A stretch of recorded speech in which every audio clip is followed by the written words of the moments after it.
دوسرا پہلو ان کا مقام اور مرتبہ تھا، انہیں اپنا مقام اور مرتبہ چھنتا ہوا محسوس ہوتا تھا۔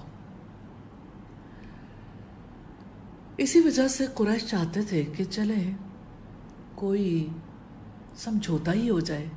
عبد بن حمید نے اپنی مسند میں نقل کیا ہے کہ قریش کے سرداروں نے ایک بار عتبہ بن ربیعہ کو اپنا نمائندہ بنا کر آپ کے پاس بھیجا۔ اس نے آپ کی تردید میں ایک لمبی تقریر کی۔ جب وہ کہہ چکا تو آپ نے کہا، آپ نے جو کچھ کہنا تھا کہہ لیا؟ اس نے کہا ہاں۔ آپ نے بسم اللہ الرحمن الرحیم کہا اور سورہ حامیم السجدہ کی ابتدائی 38 آیات پڑھ کر اسے سنائی۔ عتبہ نے سن کر کہا، بس اس کے سوا تمہارے پاس کچھ نہیں؟ آپ نے فرمایا نہیں۔ پھر عتبہ قریش کے پاس آیا، انہوں نے پوچھا کیا ہوا؟ عتبہ نے جواب دیا، تم لوگ جو کہتے ہو وہ سب میں نے کہہ ڈالا۔ انہوں نے پوچھا پھر کیا کوئی جواب دیا؟ عتبہ نے کہا ہاں۔ پھر بولا، اللہ کی قسم اس نے جو دلیل دی ہے اس سے میں کچھ نہیں سمجھا سوائے اس کے کہ تم کو عاد اور سمود جیسے کڑکے سے ڈرایا ہے۔ قریش نے کہا، تمہارا برا ہو، ایک شخص تم سے عربی میں بات کر رہا ہے اور تم نہیں سمجھتے کہ اس نے کیا کہا؟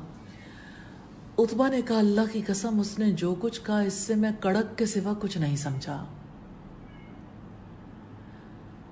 اسی طرح سے ہم دیکھتے ہیں کہ آپ صلی اللہ علیہ وسلم کی دعوت میں کچھ لوگوں نے اسلاف کی تحقیر محسوس کی۔ دلائل النبوہ میں ابو نعیم نے اور نسائی اور بغوی وغیرہ نے نقل کیا ہے کہ جماعت مکہ آئے تاکہ عمرہ کریں۔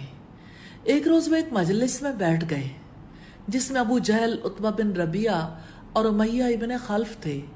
ابو جہل نے کہا، اس شخص نے ہماری جماعت میں اختلاف ڈال دیا، ہم سب کو بے وقوف بنایا، ہمارے اسلاف کو گمراہ قرار دیا، ہمارے معبودوں کو برا بھلا کہا۔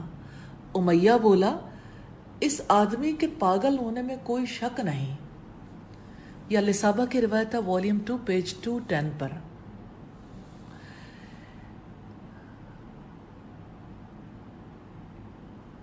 اسی طرح ہم دیکھتے ہیں کہ عمر بن مرہ جوہنی نے اپنے قبیلے جوہینہ کے لوگوں کو اسلام کی دعوت دی تو ایک شخص نے کہا، اے عمر بن مرہ، اللہ تیری زندگی تلخ کر دے، کیا تو ہمیں ہمارے معبودوں کو چھوڑنے کا حکم دیتا ہے اور یہ کہ ہم اپنی جمعیت کو منتشر کر دیں اور اپنے باپ دادا کے دین کی مخالفت کریں جو اخلاق عالیہ کے مالک تھے؟ یہ تہامہ کا رہنے والا قریشی ہمیں کس چیز کی طرف بلاتا ہے؟ اس میں نہ کوئی شرافت ہے نہ کرامت۔ اس کے بعد اس نے 3 شعر پڑھے۔ آخری شعر یہ تھا، ترجمہ ہے، وہ ہمارے گزرے ہوئے اسلاف کو احمق ثابت کرنا چاہتا ہے اور جس کا ایسا ارادہ ہو وہ کبھی فلاح نہیں پا سکتا۔ تو یہ بنیادی ریزرویشنز تھیں قریش کی، جس کی وجہ سے وہ آپ کی دعوت پر ایسا رد عمل پیش کرتے تھے۔ ابو طالب کی حیات تک وہ آپ کے خلاف کوئی جارحانہ کارروائی کرنے کی ہمت نہیں کر سکے، کیونکہ قبائلی نظام کے تحت آپ سے جنگ کرنا گویا پورے قبیلہ بنو ہاشم سے جنگ کرنے کے ہم مانی تھا۔ عمر ابن خطاب جب اسلام سے پہلے ایک بار تلوار لے کر آپ کے قتل کے ارادے سے نکلے تو ایک شخص کا یہ جملہ آپ کے غصے کو ٹھنڈا کرنے کے لیے کافی تھا کہ یہ بتاؤ کہ جب تم محمد کو قتل کر دو گے تو بنو ہاشم تمہارے مقابلے میں کیسے کھڑے ہو جائیں گے؟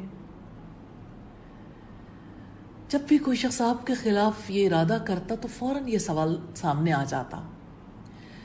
اسی وجہ سے مکہ میں جتنے جارحانہ اقدامات کیے گئے وہ غلاموں اور لونڈیوں کے خلاف ہوئے۔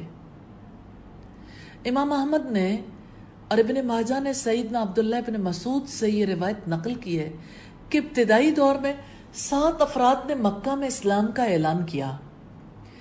نبی صلی اللہ علیہ وسلم، ابو بکر، عمار، سعید، صہیب، بلال اور مقداد رضی اللہ تعالی عنہم۔